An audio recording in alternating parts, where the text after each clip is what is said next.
Hello students, आप सभी का हमारे इस यूट्यूब चैनल में स्वागत है। स्टूडेंट्स, अब जो हम स्टार्ट करने वाले हैं वो पेपर है बिजनेस स्टैटिक्स। बिजनेस स्टैटिक्स का पेपर है और ये 2023-24 है, 2023 एंड 24 का पेपर है। बीकॉम ऑनर्स 4th सेमेस्टर का ये पेपर है। ठीक है, तो स्टूडेंट्स देखो, अगर आपको कोई क्वेश्चन में डाउट हो या आप मेरा WhatsApp channel WhatsApp group join करना चाहते हो तो आप मुझे व्हाट्सएप कर सकते हो। मेरा व्हाट्सएप नंबर है 9460689761। ये व्हाट्सएप चैनल है मेरा, यहाँ व्हाट्सएप नंबर है। इस पे आप WhatsApp channel WhatsApp group join कर सकते हो मैसेज करके मुझसे। मैं आपको लिंक प्रोवाइड करा दूँगा। ठीक है, वहाँ पे आपको DU के डिफरेंट कोर्स के सॉल्यूशन की जो लिंक है वो इजीली अवेलेबल है। ठीक है, वहाँ से आप आराम से आप PYQ की लिंक ले सकते हो। ठीक है, एंड कोई भी डाउट हो पूछ सकते हो। ठीक है, एंड स्टूडेंट्स, हम हर क्वेश्चन में एक पार्ट सॉल्व करेंगे। ठीक है, हर क्वेश्चन में एक पार्ट सॉल्व करेंगे। देखो, answer may be written either in English और हिंदी, ये जरूरी है, but the same medium should be use throughout the paper. यानी आप जैसे स्टूडेंट अगर हिंदी में लिखना चाहे तो हिंदी में लिख सकता है, इंग्लिश में लिखना चाहे तो इंग्लिश में लिख सकता है, बट पूरे पेपर में एक ही फॉर्म में होना चाहिए। ठीक है, तो अब देखो स्टूडेंट्स, और हमेशा ये याद रखना, कभी आपके इंग्लिश और हिंदी के पेपर में हिंदी और इंग्लिश में डिफरेंट पाया जाए तो इंग्लिश का करेक्ट माना जाता है पहले। ठीक है, अब जैसे क्वेश्चन नंबर, इस वीडियो में क्वेश्चन नंबर 1 का ए पार्ट हम सॉल्व करेंगे। ठीक है, नेक्स्ट वीडियो में 1 का बी, उसके बाद 1C, इस तरह से पूरी प्लेलिस्ट आपको अवेलेबल करा दी जाएगी। ये क्वेश्चन नंबर 1A जो है वो है हमारे पास, the mean marks of the 80 student were found to be 45. Later it was observed that 2 students marked were misread as 45 and 56 instead of 54 and 65. What is the correct corresponding to the correct score? ठीक है, यानी कि corresponding mean क्या है उनका, ये हमसे पूछा गया है।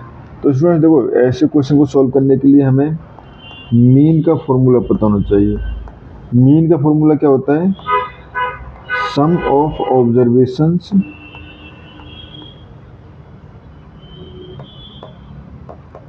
ऑब्जर्वेशंस अपॉन नंबर ऑफ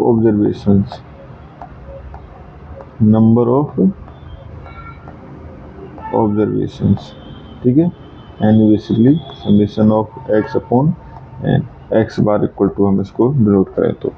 ठीक है, तो यहाँ से हमारे पास गिवन मीन क्या है जो हमसे फाइंड किया गया था बाय मिस्टेक, जो फाइंड हुआ था वो था 45।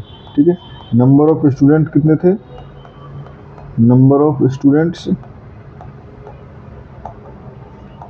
ये थे हमारे पास 80। तो टोटल मार्क्स कितने काउंट हो गए? टोटल मार्क्स, तो ये हो जाएगा हमारे पास 80 इंटू 45। यहाँ से देखो समेशन ऑफ x इक्वल, यानी कि ये हो गया 3600। ठीक है, अब देखो रॉन्ग वैल्यू क्या क्या थी। एक तो हमारे पास थी 45, ठीक है, एंड करेक्ट वैल्यू है, ये रॉन्ग वैल्यू है और करेक्ट वैल्यू।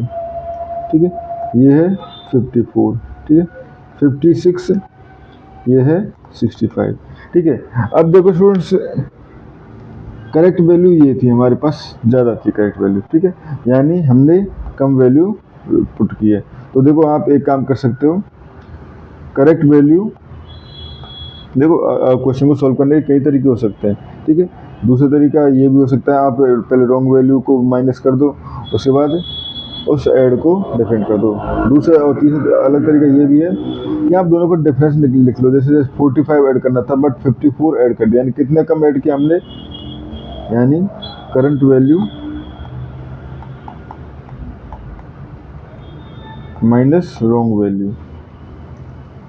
ठीक है, तो ये हमारे पास 54 माइनस 45 इक्वल टू 9 कम ऐड किया था। ठीक है, सिमिलरली नेक्स्ट टर्म में 65 माइनस 56, ठीक है, तो यहाँ पे भी 9 का डिफरेंस किया था। ठीक है, यानी कि टोटल हमने 18 कम ऐड किया था, ठीक है। सो यहाँ से सो करेक्ट सम या टोटल